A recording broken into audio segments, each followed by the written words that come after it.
2018 সালের 30 সেপ্টেম্বর ঘটে গিয়েছিল হাড় হিম করা হত্যাকাণ্ড।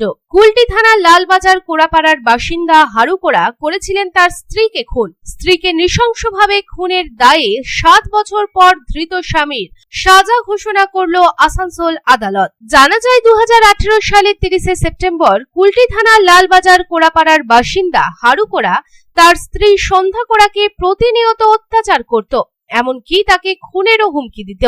ঘটনার দিন নিজের স্ত্রীকে কাটারি দিয়ে কুপিয়ে খুন করে হারু কোড়া। খুন করার পর কাটারি নিয়ে চম্পট দেওয়ারও চেষ্টা করেছিলেন, কিন্তু সেই সময় নিজের বাড়িতে খাবার জল নিতে এসেছিলেন বৌমা সন্ধ্যা কোড়া।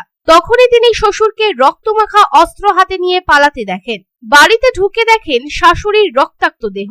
এরপরই বিষয়টি জানাজানি হয়। 1 অক্টোবর জিতেন কোড়া বাবার নামে খুনের অভিযোগ করেন। তদন্তকারী অফিসার অভিযুক্তকে গ্রেফতার করে প্রয়োজনীয় তথ্য প্রমাণ সংগ্রহ করেন। এদিনই তার সাজা ঘোষণা করা হয়েছে।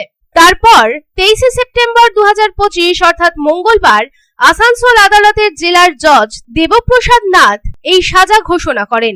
জানা গেছে, খুনের প্রত্যক্ষদর্শী হিসেবে সাক্ষ্য দেন মৃতের বৌমা সন্ধ্যা কোড়া এবং মৃতের 2 ছেলে জিতেন কোড়া ও ভিতু কোড়া।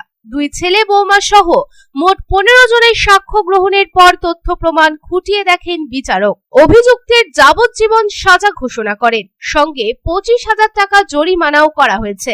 অনাদায়ে আরো 6 মাসের জেলের সাজাও শোনানো হয়েছে। আসামির এই সাজায় পরিবারের সকলের মনে এক আশ্বাস জুগিয়েছে। Bureau report, public times. I am Dr. Radhakrishna. I am a gastroenterologist and a liver specialist. So I do visit Durgapur once a month. I stay here for 2 days. So we do different types of procedures pertaining to gastroenterology and liver. So we have a range of evaluations that we do here. We do the routine endoscopy, colonoscopy. Starting from there, we have advanced technologies like nasal endoscopy, liver fibroscan, capsule endoscopy.